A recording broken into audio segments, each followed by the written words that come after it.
aún no pueden integrarse siquiera, que se han visto excluidos del sistema escolar precisamente por las dificultades de la educación a distancia. Le preguntamos a Ángela Bravo, especialista en gestión e incidencia para el programa Horizontes de UNESCO en Perú, ¿cuál es el panorama mundial? ¿Cuál es la experiencia en otros países? Señora Bravo, muy buenos días. Muy buenos días, Mabel. Muy buenos días, Mauricio. Un gusto estar con ustedes aquí en el programa.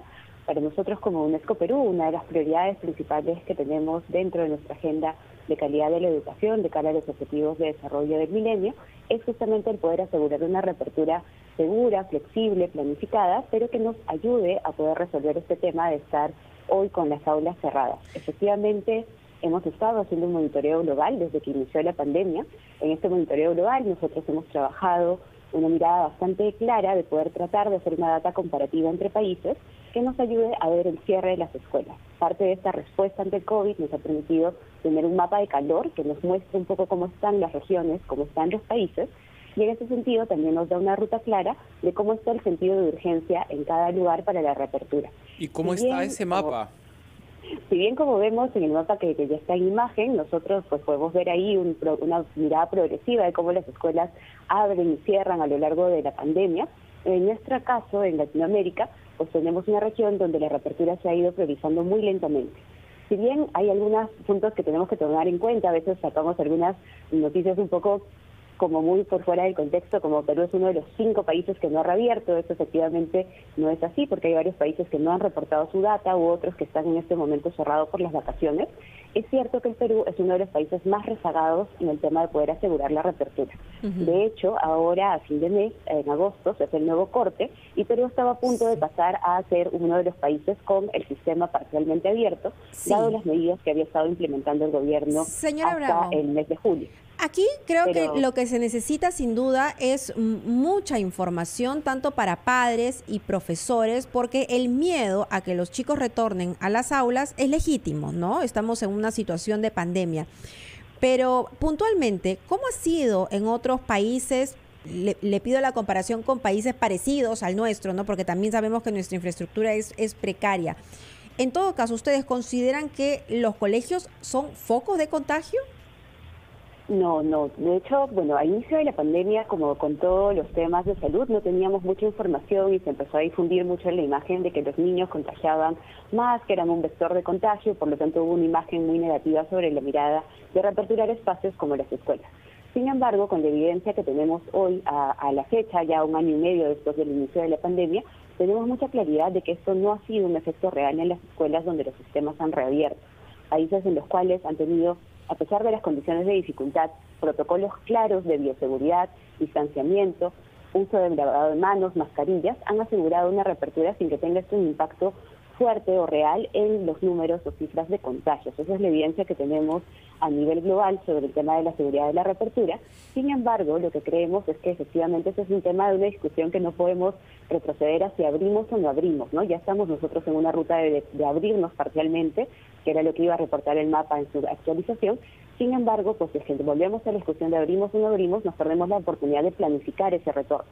Todas esas condiciones, tanto físicas y tanto sanitarias que tiene que asegurar la escuela para abrir con seguridad, pero también emocionales, hay mucho miedo en la comunidad educativa, que es justificado también, no se están abordando con una mirada prospectiva, ¿no? Tenemos que planificar, tomar acción y poder pensar que ese retorno no se va a dar el viernes, lo anunciamos y el lunes volvemos a aulas, ¿no? Tenemos que planificar con un enfoque territorial, viendo que hay regiones que han avanzado más rápido en la vacunación, donde hay menos casos. Señora Bravo, ¿me permite una interrupción? Tenemos que ir a escuchar la información de los anunciantes y nos gustaría saber si a través del UNESCO se reportan experiencias positivas, ¿no?, de equipos multidisciplinarios que no solo hayan impartido conocimientos en el retorno presencial, sino es que hayan de alguna manera calmado, ¿no?, las crisis de ansiedad que se presentan frecuentemente en niños y adolescentes. Regresamos con usted si es posible.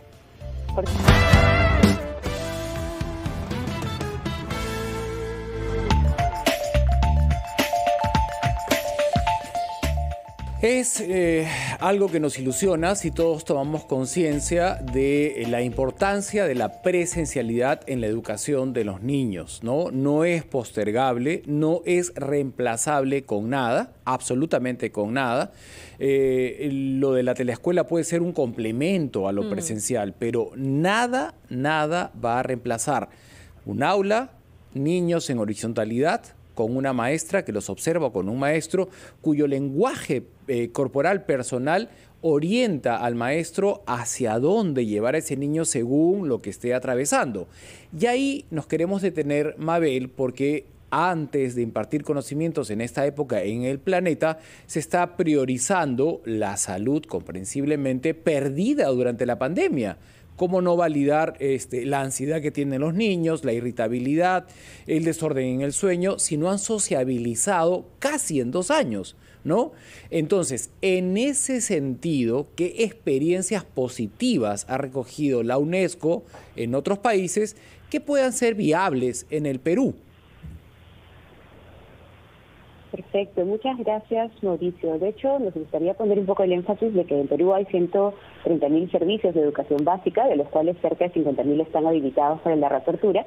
Sin embargo, a la fecha tenemos solo el 8% de ellos, es decir, 4.000 servicios, han abierto a sus puertas. Sin embargo, dentro de esta experiencia, nosotros como UNESCO, junto con CARE Perú, Sella Alegría y también Ser Maestro, estamos monitoreando a estas escuelas rurales que han reabierto sus clases, con algunas experiencias muy interesantes para trabajar no solo el tema emocional, sino también el tema de aprendizaje y el tema de bioseguridad con apoyo de la familia. En algunos casos, por ejemplo, hemos tenido experiencias en las cuales lo primero que se ha hecho es hacer una desmovilización. Llegan los niños, las niñas, los adolescentes, y estamos trabajando incluso también con Save the Children en una campaña para poder hablar sobre cómo nos hemos sentido en este tiempo y poder monitorear y mapear la ansiedad. Si me permite, le solicito por favor que nos espere un par de minutos.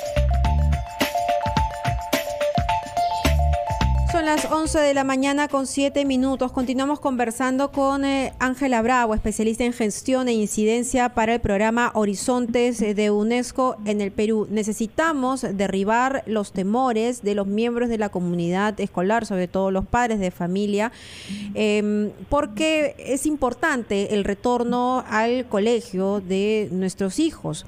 Y en ese sentido, yo quisiera nuevamente hablar sobre la experiencia internacional, porque justo en el mapa que nos habían mostrado al inicio se veían cómo los países se abrían y se cerraban los colegios de acuerdo a los momentos epidemiológicos.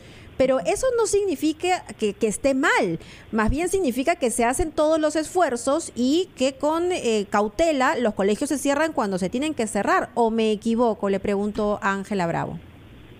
Así es, Mabel. De hecho, lo que está pasando en otros países donde ya empezó más rápido la reapertura más masiva de escuelas, no tan progresiva como en nuestro caso, lo que ha pasado es que tenemos que pensar, y es lo que tenemos que preparar en nuestro país también, es un retorno mixto, ¿no? Vamos a tener una reapertura cuando los datos epidemiológicos lo permitan, y un cierre parcial o total si es que los datos epidemiológicos nos obligan a esa situación.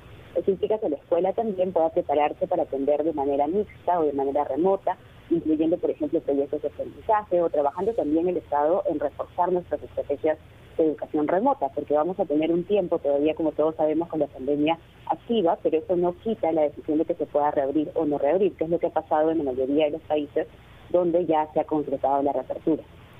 Claro, nadie dice que los chicos no se vayan a contagiar, pero para eso están los protocolos, para ver que apenas hay un brote, se cierra el colegio y se toman todas las medidas, pero lo importante es el esfuerzo que se le pone. Así es, exactamente, y la planificación justamente para que tengamos sistemas muy rápidos de alerta, para que podamos manejar, controlar lo que está ocurriendo en cada una de las escuelas. Esa planificación se tiene que hacer desde los territorios, desde las regiones, no con una mirada nacional única, porque hay que pensar en todas las condiciones, ¿no? Por ejemplo, el transporte en Lima va a ser un tema que tenemos que pensar que se tiene un horario exclusivo para escolares, porque los adolescentes se movilizan en transporte público. No pasa lo mismo, por ejemplo, en otras regiones donde de repente la escuela está más cerca de casa y podemos llegar caminando, y esa no es una situación a abordar con prevención. Entonces tenemos que ir pensando una planificación muy estricta. Es complejo hacer una reapertura con las condiciones de salud, epidemiológicas, físicas, incluso emocionales. Sí, señora Abramos, sabemos que es muy complejo y que se ha logrado en otros países. Permítame que vuelva a la pregunta que le dejé planteada antes de la pausa, y gracias gracias por su paciencia y por esperarnos, que era las experiencias en otros países para, de alguna manera, tratar de remediar o encontrar salidas ante las crisis que presentan los escolares y los niños luego de casi 2 años de encierro. Sí, creo que dentro de la región hemos tenido muy buenas experiencias en el caso chileno. Es una referencia ahorita para el tema de la educación emocional y en salud emocional, que también estamos mapeando con bastante atención.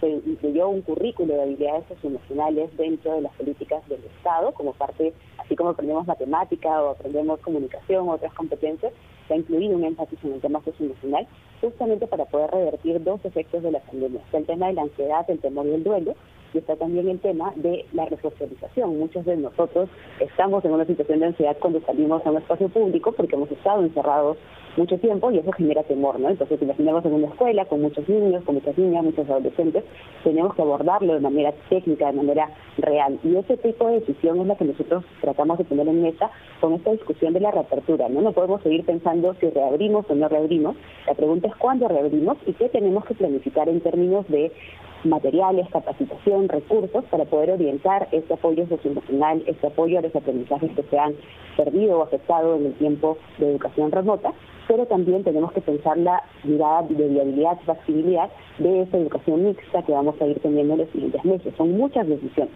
así que no podemos cerrar en la discusión a no abrir o no reabrimos mañana, sino hay que planificarlo, tenemos que poner este tema en mesa y empezar a trabajar como país hacia adelante.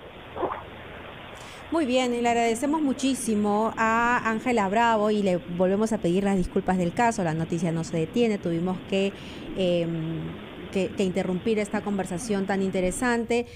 Yo, por último, quisiera preguntarle si es que la UNESCO, con toda esta experiencia que tiene y con todo este conocimiento, en algún momento ha sido convocado, coordina con el Ministerio de Educación para ver esa viabilidad del retorno a clases, muy a pesar de que el primer ministro haya dicho que por lo menos este año eso está descartado. Sí, nosotros tenemos 2 espacios de coordinación con la incidencia con el gobierno. Uno es Educación Rural Ahora, donde trabajamos junto con Fe Alegría, CARE y Ser Maestro. Y además tenemos la Coalición Mundial por la Educación Capítulo Perú, donde coordinamos y lideramos con UNICEF. Así que tenemos 2 espacios de diálogos abiertos, uno para la educación rural y otro para la educación en general, porque estamos poniendo un énfasis en la brecha que hemos vivido durante toda esta pandemia con más fuerza en la zona rural, y estamos trabajando en estas 2 mesas de reactivación para poder hablar sobre estos temas, ¿no? Y poder poner esta agenda de planificación y de atención al retorno dentro de la prioridad de la agenda pública. Muchas gracias, Ángela Bravo, funcionaria de la UNESCO en nuestro país. Hasta una próxima oportunidad.